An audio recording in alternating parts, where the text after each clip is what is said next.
దానికి అక్కడ concrete road, అక్కడ ప్లాట్ఫాము, ఈ వర్క్స్ అన్నీ కూడా ఇంతకుముందు విజిట్ చేసినప్పుడు అక్కడ శాంక్షన్ చేయించడం జరిగింది.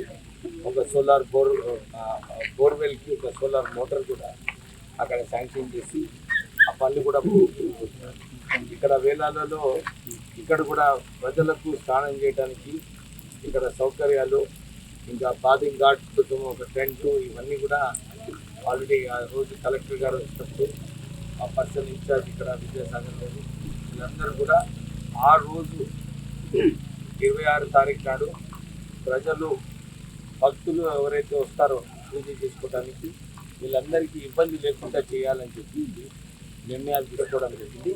ఆ రోజు కూడా ప్రత్యేకంగా ఈఐపీ వెహికల్స్ పైకి పోవడానికి లేదని చెప్పి కూడా ఆ రోజు ఒక నిర్ణయం తీసుకోవడం జరిగింది.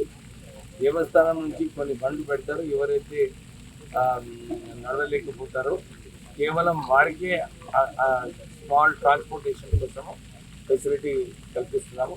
దాని తర్వాత అందరూ కూడా, ఎందుకంటే కొన్ని వెహికల్స్తోనే ఎక్కువ ట్రాఫిక్ జామ్ అయితే ఎక్కువ మందికి కష్టాలు ఉన్నాయని చెప్పి నిర్ణయం తీసుకోవడం జరిగింది. అందరూ కూడా ప్రజలు దీంట్లో కోఆపరేట్ చేయాలని చెప్పి కోరుతున్నాను.